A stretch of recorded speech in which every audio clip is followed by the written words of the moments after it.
Everybody, welcome back to the Spurs 95.1 podcast. This is Ray in London. Just wanted to do a short video for you to let you see what other media outlets and what people are saying on YouTube about Antonio Conte to Spurs. And I'll just give you my comment there. So let's go to YouTube here. And let's just type in the search bar Conte to Spurs. Comes up top. So a lot of people searching for it. Let's do that. This is Simon Jordan, who's the ex-Crystal Palace chairman. He seems to know Daniel Levy very well. Let's click on that and see what he's saying. This is go mode for Tottenham now again. But Daniel Levy has had a change of tack, if you like, as well, because all of a sudden he's willing to delegate. The reputation that Levy has, and you know him, I know him as well, is that he does the lot. He's hands-on. It's his club. He runs it the way he wants. That's an important point. That's a very good point. Daniel Levy actually runs the club from top to bottom, has interests. Obviously, the business side is 100% his. He also has input into footballing matters and all that. If he gets Fabio Paratici and also Conte to come, he's going to have to delegate some of that to those guys, Paratici in particular, as a director of football. So let's see what Simon Jordan says about that. Significant aspect of this is that if he comes in, Conte with this guy, the former Juventus director of football, Paratici. Yeah. So Paratici isn't there to make up the numbers. He'll be his own man. He's had other people in that position, doesn't he? Hasn't had Damien Comoli there as well? But it's a significant change, Simon. Yeah, no, it's basically a thinking process from Daniel, probably going, priority. My priority is to hold together the economics of Tottenham Hotspur in order for the core product to prosper. Okay, let me deal with the core, with this over here, and let me put the football people in place and go, bang, okay. I accept the fact that things aren't going the way I want them to go. Let's change the direction of travel. Daniel is as smart as paints. He may not be the greatest communicator. He may be an accountant at heart, which doesn't make him the most charismatic company. But what he is he's drilled down. Yeah, he's drilled down and focused. And I think this sends out, if they get it across the line, this sends out a really big statement. Because I cannot imagine why Conte's going to Tottenham unless he's got absolute surety that he's going to be backed. Yeah. See, that's a very important point. If we can get Conte, who's a proven manager, to come to Tottenham, then Simon Jordan is saying this could be a game changer. But again, the fact that whether Conte would come or not is predicated on the fact that does he have the cash to spend, which is the big question and nobody knows the answer to. Let's have a look and see what other people are saying about Conte to Spurs. Let's have a look at ESPN, and this is Steve Nicol, ex-Liverpool, Gab Marcotti is Italian-American journalist, very in the know in Italy. Let's see what these guys are having. It's absolutely a project. They're kind of back to where they were when Pochettino took over. So I think they need a manager like a Pochettino, a young manager who's going. So you can see initially there, off the bat, Stevie Nicol is saying, Conte is not going to be the right guy for Tottenham. We need a young manager who's going to build a project over 4 or 5 years like Pochettino. He could be right. Conte's not that guy. He's going to come in, buy players, get you winning things and do things quickly. He's not going to build a project over 4 or 5 years. And this is what Stevie Nicol's saying.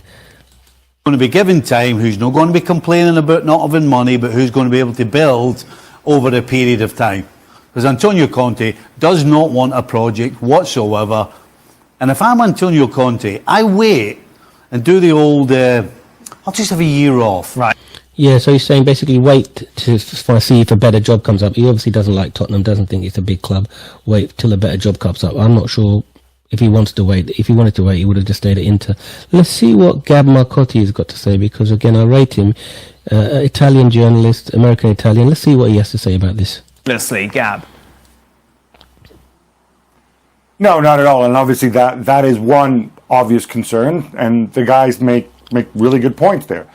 On the flip side, you're not just getting Conte, you'd be getting Fabio Paratici first, and you'd be getting somebody he's worked with before, somebody who supposedly is really good in the transfer market, or people think he is. And I think that's important. The other thing about it is, that's a very important thing. So Conte's worked with Paratici before at Juventus. Paratici's good in the transfer market, can identify good players Conte would be looking for, and it brings a director of football. So there's a layer between Conte and Levy, which is different. All the previous managers had to deal directly on before we had directors of football. In this way, Conte deals with Paratici and he deals with Levy and manages that. So that could be an important difference between this type of scenario and previous scenarios.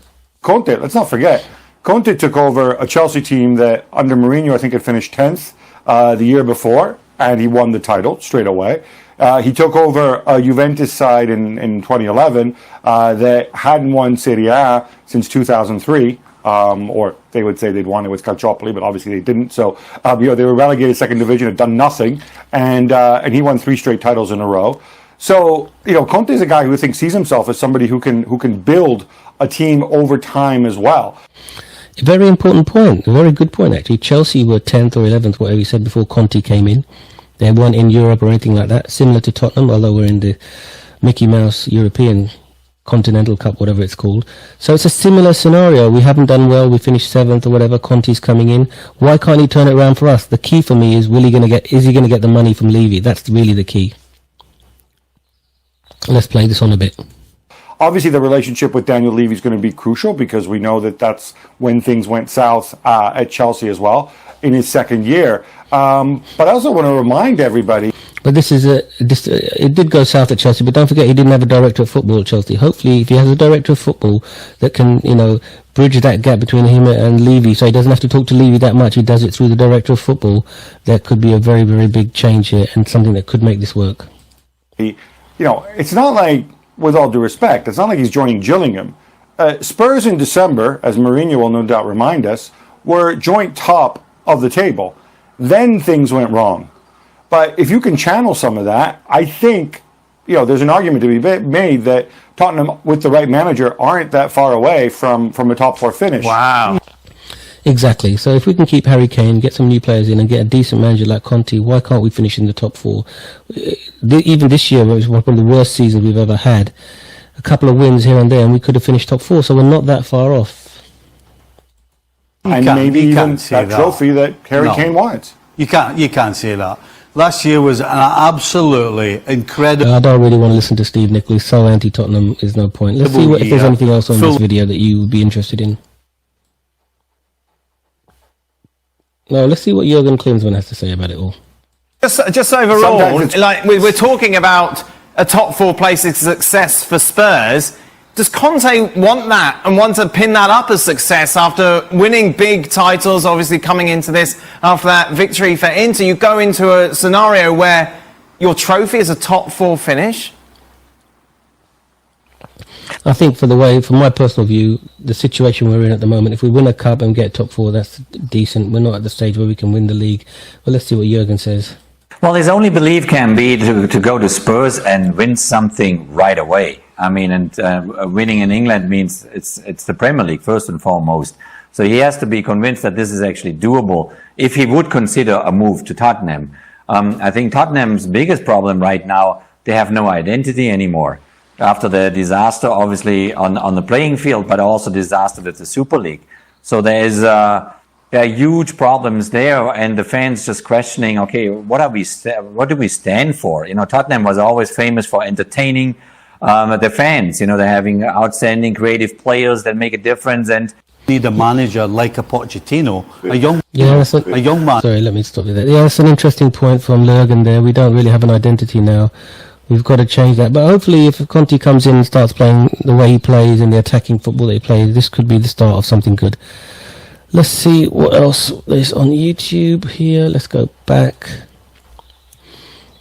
More on ESPN about would Conte keep or dump Harry Kane. I don't really want to talk about that.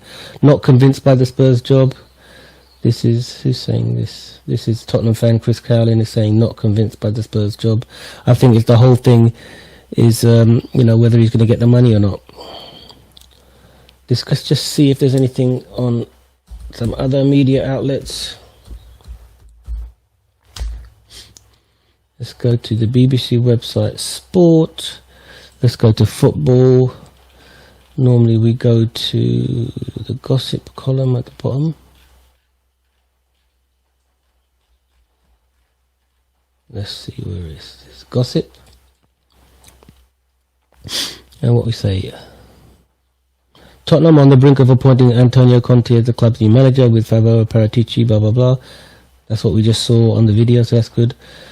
Interesting. Conte's contract could be worth up to 15 million a year, which is potentially, what we heard is what our friend Jose Mourinho was getting. So it's going to be big money playing if he's going to get that. That's going to be a lot of money.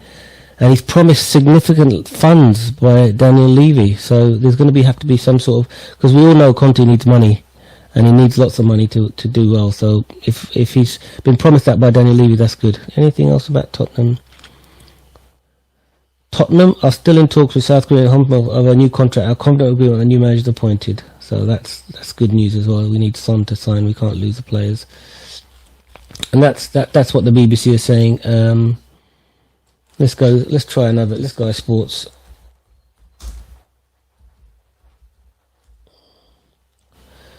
Football. Talking about Maguire and Henderson. Tuchel signed a new contract. Anything? Let's see what the papers are saying. Anything? Tottenham are closing in on Antonio Conte after hitting a brick wall in the big back Pochettino. Tottenham are growing increasingly confident they're closing on the point of Antonio Conte, so it's all looking positive. I can't see anything more about Spurs in here.